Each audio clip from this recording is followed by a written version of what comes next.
एषा ते विहिता साङ्ख्ये बुद्धिर्योगे त्विमां शृणु बुद्ध्या युक्तो यया पार्थ కర్మబంధం ప్రహాస్యసి. భావము: ఓ పార్థ, ఈ బుద్ధిని ఇంతవరకును జ్ఞానయోగ దృష్టితో తెలిపితిని. ఇప్పుడు దానినే కర్మయోగ దృక్పథముతో వివరించెదను, వినుము.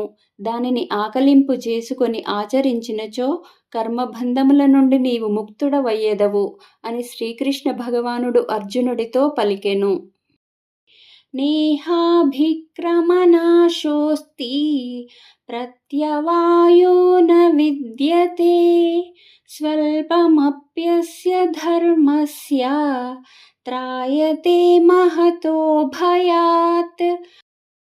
భావము: ఈ కర్మయోగమును ప్రారంభించినచో దీనికి ఎన్నటికినీ బీజనాశము లేదు, దీనికి విపరీత ఫలితములే ఉండవు. పైగా ఈ కర్మయోగమును ఏ కొంచెము సాధన చేసినను అది జన్మమృత్యురూప మహాభయము నుండి కాపాడును అని శ్రీకృష్ణ భగవానుడు అర్జునుడితో పలికెను. వ్యవసాయాత్మికా బుద్ధిః ఏకేహ కురు నందన బహుశాఖాహ్యనంతాశ్చ బుద్ధయో వ్యవసాయినాం.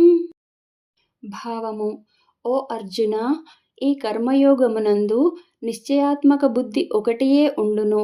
కాని భోగాసక్తులైన వివేకహీనుల బుద్ధులు చంచలములై ఒక దారి తెన్ను లేక కోరికల వెంట నలువైపులా పరుగులు తీయుచు అనంతములుగా ఉండును అని శ్రీకృష్ణ భగవానుడు అర్జునుడితో పలికెను.